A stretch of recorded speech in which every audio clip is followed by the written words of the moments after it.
Assalamu alaikum wa rahmatullahi wa barakatuh. My name is Abdurrahman Afia. It's my honor to be with you here today in this virtual new Muslim retreat. What a fantastic initiative. So big thanks to everybody involved in organizing it, from the Islamic Information Center and anybody else involved. I'm going to tell you something about myself, my journey to Islam over the past, I embraced Islam at 18 years old. I'll get to that in a minute. So I'm just going to share with you my story, because perhaps in it there's some lessons. There might be some things that resonate with you. So let me just get straight to it, because I'm not going to be speaking for that long. So I was born in London, in northwest London, in 1974, down at St Mary's Hospital in Paddington. I was born into a very wealthy family. Grew up as a very wild child. I didn't care about anything really except having fun.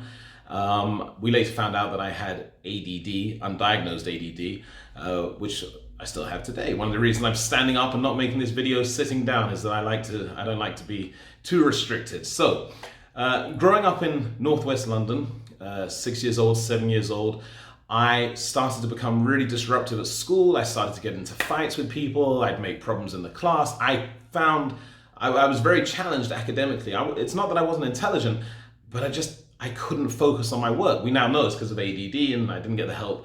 Back then, there was no real help for things like that, I suppose. So I was really disruptive at school, and I got expelled from every single school I ever went to. I mean, that continued right up until my last school, which I think was 17 years old, and I got kicked out of that one as well. I got kicked out of every single school I ever went to. I failed every single exam I ever took until I was 18 years old. I'll get to that. But the point being that growing up, I was incredibly disruptive, didn't care about, being academically successful, didn't take anything seriously, partly because in my mind, I was always going to go and take over my father's business. My father had a really successful interior design and carpet company. And the plan was always for me just to take it over. So I didn't have to worry about, doing well in exams or anything like that. I was just a rich kid and a wild child. I started smoking at 9 years old. You could put some perspective on it. I mean, 9 years old, I went to a school called Dartington Hall Boarding School. You can Google it. And at Dartington, there were no school rules. It was one of those very new progressive schools. Well, the school had actually been around for about 100 years. And then there'd been a change in the management. And they decided to bring this new philosophy of, if you give children freedom, they'll grow up as responsible adults. Part of that freedom was there were no school rules other than the law of the land, which meant that as long as I didn't buy the cigarettes, I was legally allowed to smoke them in class. And I did. I started smoking at 9 years old. I started drinking at 12 years old. I go into my parents' cabinet. I because they didn't drink, they were teetotalers, but they had drink there for their guests. So I would go in there, I'd take the whiskey out of put it into another bottle, top it up with water. They'd never know, but obviously their guests did. I can't imagine what the guests were thinking when they were being served drinks. But anyhow, I was a wild child. So if I was smoking at 9 years old and drinking at 12 years old, you can imagine, I guess, what else I was getting up to in my teen years. I grew up not believing in anything. I didn't believe that there was a creator. I didn't believe in religion. I thought that all religions were just man-made ways of controlling and enslaving the masses. So I was really anti-religion until I was at a party, and I was 16 years old.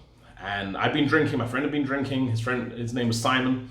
And Simon said to me, "Don't you ever think why we're alive? Why are we here?" So I said to Simon, shut up. What are you talking about? We're here to have fun. What a crazy question. Like, we don't talk about these things. And he said to me, "No, really, do you not think about it?" And I said, "Please stop. This is the most stupid thing I've ever heard you say." He said, "No, really, are we just here to be like our parents, do business, make money, and then die, and that's it?" I said to him, "Just shut up, man," and carried on partying. The thing is, that question there stayed in my mind, not here, but at the back of my mind, and I couldn't get rid of it. So after that party, life went on as normal, and I remember at that time, every now and then the question would come there, like, why are we here? Why are we here? And I'd forget about it. Like, it's not something I cared about. And I certainly wasn't interested really in finding the answer. But every now and then the question would come back. And I remember having to go to the library to study for my exams. And this library was in St. John's Wood. So I went to the library. I remember sitting down there, and maybe because of my ADD, I remember looking around, being bored, and just looking for something to. Well, I guess everything was distracting me. And I saw all the books. They were kind of almost in front of me, religious books. I was like, what's this nonsense? Let me have a look at this. Because I thought, I already went in there with a closed mind saying this is all nonsense. Anyway, because I guess I was distracted, I said, let me have a look. So I took the book down. I think the first book I took down was the Bible. And I started reading the Bible, flipping through it. I didn't really find anything in there that connected with me, but it was kind of a welcome distraction. Anything but, doing my homework. So I sat down with it for a bit.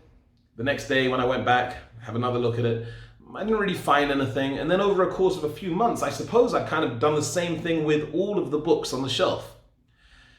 So there was everything there, right? There was Judaism, Christianity, Hinduism, Buddhism, every type of ism you can imagine was there. The one thing that wasn't there was anything about Islam. Now I didn't think, where are the Islamic books? Because I didn't know anything about Islam. I didn't even know there was a religion called Islam. I knew that there were Arabs, and in my mind they were crazy. Because why? I'd seen on television back then, you're talking about 28 years ago, 30 years ago, the picture of Islam, or the picture of the Arabs at that time, which was portrayed as Islam, looking back now, was terrible. So all you ever saw on television were people hijacking planes. I remember images still burned in my brain of people standing on top of planes with a machine gun in one hand and a copy and a mushaf in the other hand, Allahu Akbar, and me thinking, what are these people? They're nuts. That's what I was thinking. Anyhow, after a few months of kind of looking at these books, I said, you know what? Forget about it. There is no answer to this question. Just put it out your mind. And I did. I said, there's no answer, okay? But every now and then it would still come back. Then one day I was on I think it was about 17 and a half, going on 17 and a half, and I think I was on a bus, and I was going past a large mosque, a large masjid in London called Regent's Park, called Central Mosque. And a huge mosque that I'd been past, I must have gone past it 1,000 times in my life, and I never stopped to look at it. But this day was a Friday, and I remember looking and seeing hundreds of people, it's a huge mosque, seeing hundreds of people going into that mosque. And I saw Pakistanis, I saw people that came from that part of the world, I saw people that were coming from the Arab part of the world, I remember just seeing people in their African dress. I saw people from like everywhere, and you don't see that usually in the UK. If you go into a church, if you go into anywhere, you'll see people, generally speaking, look the same and dress the same. I was like, who are these people? And I remember distinctively being at the traffic light, the petrol station was on my left and the masjid was on the right. And I remember thinking, who are these people? And the same way that I used to get distracted when I was meant to be doing my homework, I guess, I got distracted from going to college, going to school. Yeah, I think I was at tutorial college at that time. They were the only people that would take me. And I remember saying, wait, I'm getting off the bus. Forget going to college. And I got off the bus. And I remember, I was like, who are these people? I want to know. So I crossed the road and I went over to the masjid, but I was too scared to go in. Plus it was Friday, right? So there were lots of people. It was like going, if you've ever been to a football match, it's like when you get close to going, through the tunnel and you're about to go into the stadium, just the noise is kind of overpowering. It's just like a huge noise. And it was a huge noise from people talking. The khutbah hadn't even started. The Friday sermon hadn't begun. So I was too scared to go in there. Remember, I had a very bad picture of these, whoever these people, because some of those people clearly looked like the people that I'd seen on television with their machine guns and their terrorism. So I wasn't going to talk to anybody. So I just sat outside. There was a wall, and I just sat outside the mosque. And the khutbah started, and I was thinking the Friday sermon started, and it was in Arabic, and he was shouting. I remember thinking, I don't know, what am I even doing here? I should have just gone to college, but alhamdulillah, it was Allah's plan. But really, I don't know why, I was just wasting time because I wasn't talking to anyone. So anyway, I sat there, and the people listened to the sermon. They came out of the masjid. They obviously left, and I was still sitting on the wall. And I was curious because I was just watching them. But obviously, anything. I was having ADD. I was very easily distracted at that time. So just watching them, leave, I was mesmerized by them. They all had like really nice clothes on, but very different clothing, and people seemed happy. I saw people hugging each other like after the sermon. And I was like, all right, better get to college now. I'm going to face the music now. I'm late for college, you know? I've been there about an hour and a half, I think.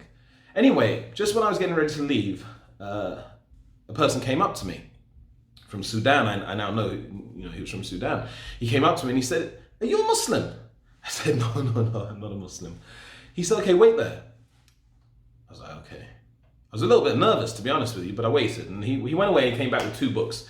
I'll never forget them. One of them was a translation of the Quran, and the other one was a book. It was orange and blue. I can remember it like I have it in my hand now.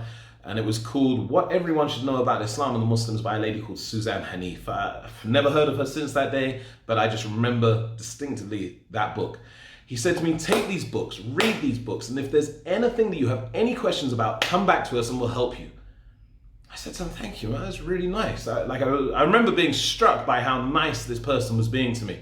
Like, he was his manners were impeccable. The way he was talking to me was sweet. Everything about him was really nice. You know, here he was giving me these 2 gifts.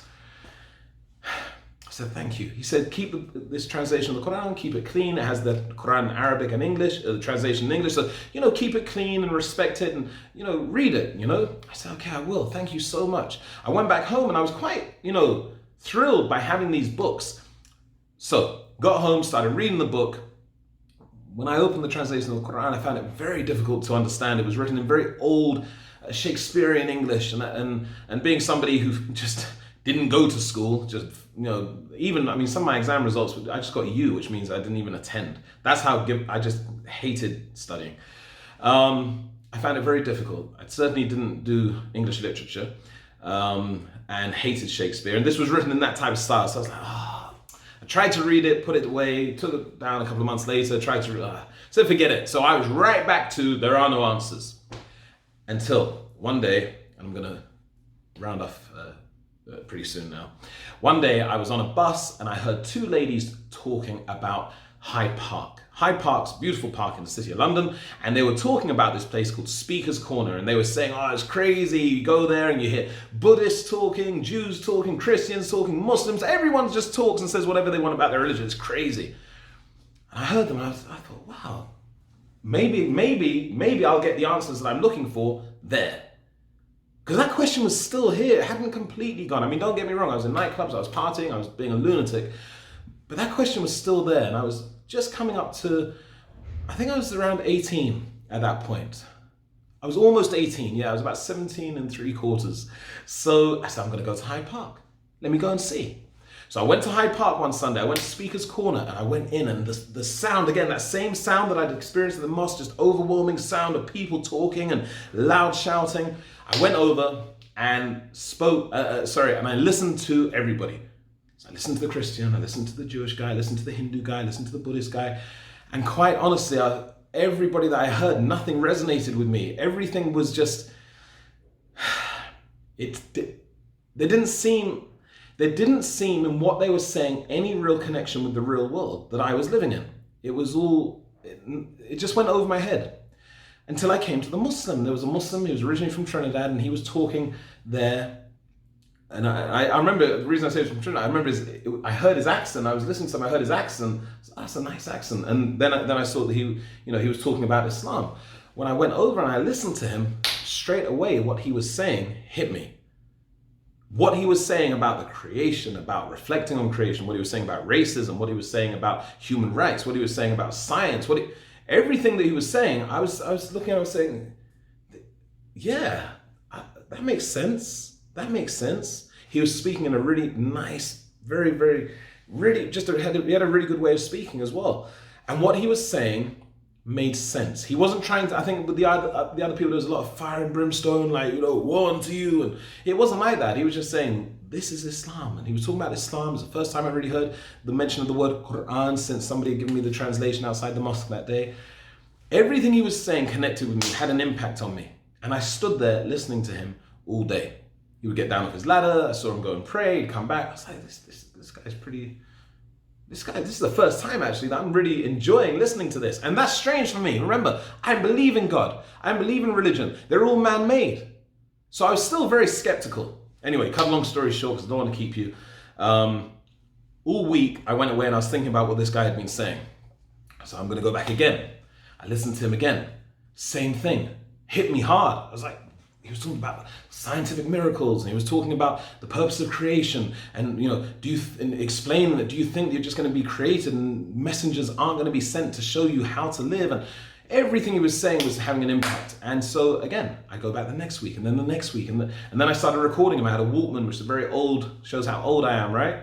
I'm 46 years old now, so this is back when I was 18 years old.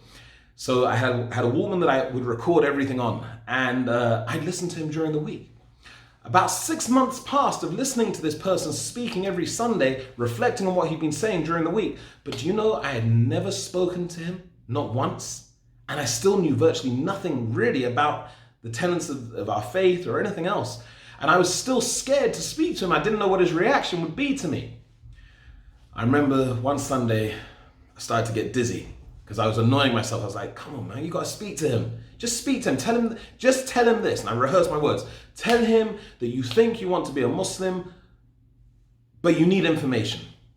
Which was true. By that point, I was pretty convinced I wanted to be a Muslim, but I still needed information. I used to go and walk up and down Edgware Road looking for information on Islam, and they had nothing back in those days. All the Arabic shops, the only Arabic stuff they had on Edgware Road where I'd go looking was stuff on calligraphy and Islamic architecture, but there was nothing on Islam, nothing.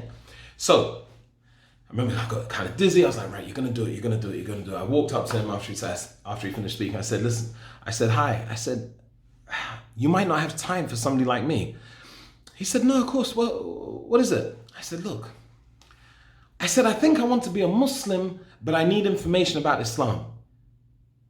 He looked at me, he said, you want to be a Muslim? I said, well, in the future, but I don't have any, I've been listening to you, but I don't really have any information.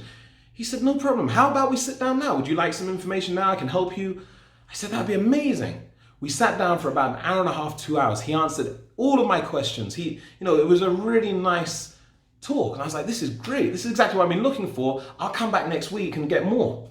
He said to me, look, after 2 hours or so, do you believe what it is that we've been talking about? Do you believe that there's nothing that deserves to be worshipped except Allah? And do you believe that Muhammad sallallahu alaihi wasallam is his last and final messenger? Do you believe what we've spoken about the angels and about Adr and about all of these things? Do you believe these things? I said, yeah, I do. I've been listening to you for 6 months, and what you just told me today, that just sealed everything for me. He said, okay, so if you believe it in your heart, why not say it on your tongue? Why not say it? I said, I never had a problem saying what I feel. That's why I've always gotten into so much trouble over the years. Yeah, I don't mind doing that. He said, okay, because if you do that, that's what a Muslim is. A Muslim is somebody who submits their will to the will of Allah, and it starts with the declaration of faith. And all I remember thinking is, well, I do believe it in my heart, so yeah, I'll say it. What? Not really thinking about, this is the day that I'm going to become a Muslim. All I knew is that I believed it in my heart, and I'll say it. So he said, okay, repeat after me. And he said the Shahada in Arabic, and I repeated after him, stumbling along the way, and he corrected me. And then, of course, he repeated it in English. And after I said it, Ashhadu an la ilaha illallah wa ashhadu anna Muhammadan abduhu wa rasuluh, he gave me the biggest hug ever. He said, Allah Akbar, brother, today you're a Muslim. And I remember saying to him, no, not today. Not today.